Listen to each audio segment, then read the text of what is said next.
Welcome back, I'm Larry. So, tonight we're working on my 351 Cleveland, so let's go and jump into it and take a look at what I'm doing. All right, so I'm in the process of getting ready to install the crank. Now, I've got a lot going on here, so we're gonna talk about this real quick. So, I ended up buying a bore gauge, right? Now, this is a cheap one off Amazon for about 38 bucks. It seems to work okay. I got this stuff out. I have my telescopic bore gauges also that I used. I put all my main caps on here. I didn't do this step because I showed this in the original video of the first engine I built. So just to run through this real quick as an update, I put all my caps on here without the crank in it. Checked everything. And the measurements that I came up with, I checked the diameter of the crankshaft, obviously, with this. And these are the readings that I got for the crankshaft side here. This is the bearing side, the opening side. Now what I checked, okay, and I did use the bore gauge to do that. I used this to put on the bearing, right, or the crankshaft to get the right size, obviously with it not in the block. It's sitting out here on the table. And then you zero your bore gauge out. You zero this out to that by rocking it back and forth, find a zero, then put it in there. If you know how to use a bore gauge, I'm not going to show you that because I'm not an expert and I don't want to give somebody the wrong advice. And that's what I'm about to get to here in a minute. So I zeroed that out, checked it. The first journal, this one right here, the very first one here on the snout, was, as you can see, it was about 2.5 thousandths oil clearance there. Okay, so that's actually pretty good. If you look in my old book here, that's dirty as hell. You got the main bearing oil clearance, 351 Cleveland. You got 1 1/10 to 2 8/10. Basically 1 to 3 thousandths clearance. So I had 2.5 there. When I got to here though, it got to, well, you know, about 2.5. We're looking good. Get here, we're getting to like 3 thousandths, 3 thousandths, 3 thousandths. And so I'm like, okay. We're right on that edge of being okay, right? So I do not claim to be an expert engine builder by any stretch of the imagination. I am a home builder. I like to take my time and do things right, but I'll give myself a little bit of room for error. It could be this cheap gauge from Amazon. It's not, now I did use this is my gauge. This is the one that comes with, and I used mine. I could have checked it with this one to see if it'd be any different, but it shouldn't have been. It should have been the exact same thing. So, I mean, if you look at it, it's pretty much the exact same setup. But I'm used to this gauge. I trust it. It's an old one, but it's a good one. And I used it over the new one. So, with that being said, did that. My readings, like I said, technically in spec, but weren't really, they're okay. They're okay. I could have went by with it. So what I did is, I used plastic gauge. I put some plastic gauge on the main journals. I also showed that in the old video that I did. Put all my main caps on, torqued everything down to spec. And then I checked this, and here's what we got. So, according to this, check the thousandth side of it. So if we look at our spec here, right? Let's see where we at. Okay. If you can see that on camera, we have about 2 thousandths of clearance according to this.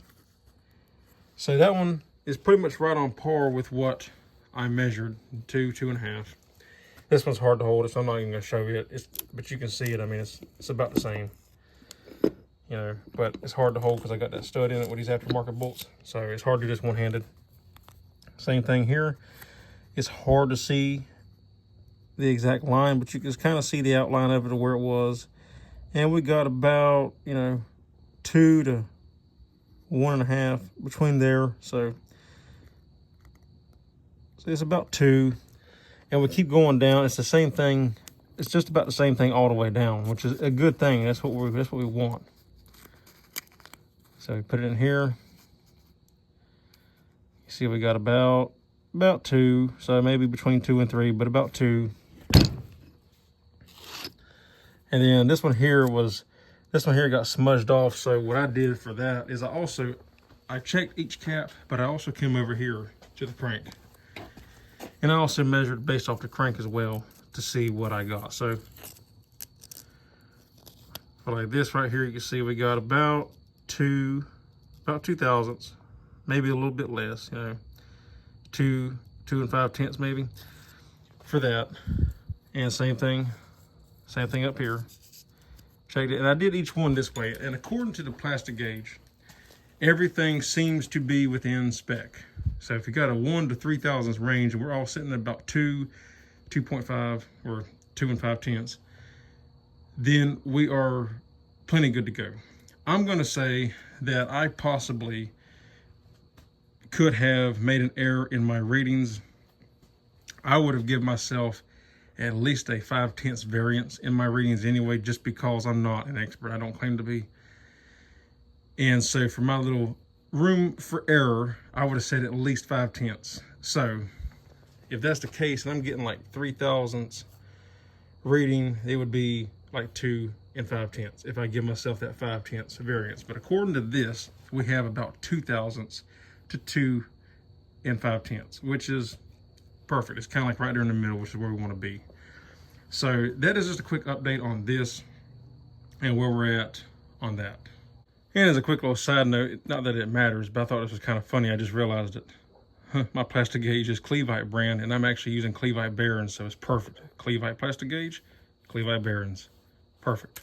Alrighty guys, so just another quick update video. Like I said, I want to do these update videos as I go through this building process, just to share the information in case you're interested. I'm not going to show, because I have done this process before. I didn't show the bore gauge. I thought about it, but since I'm new to it, it's the first time I ever used one, and that's why I used the plastic gauge, because it is the first time I ever used one. And I was like, okay, my readings are like right there at being okay. So I want to get the plastic gauge out just to double check and to make sure that everything is okay. And so according to the plastic gauge, everything's good. If I go somewhere in the middle between my readings and the plastic gauge, we should be sitting pretty much dead perfect where we want to be. You don't want a tight oil clearance, really, because too tight can give you premature bearing failure and possibly a spun bearing, you know. But you also don't want it too loose. Now, you're better off with a little bit looser clearance. The only problem with looser clearance is your oil pressure won't be as high. But, you know, you're better off to be a little bit more on the loose side than too tight. So I think with what we're reading here, everything looks pretty good. So that's all there is for this video. If you like the video, give me a thumbs up. I'd appreciate it. If you're not subscribed, consider subscribing.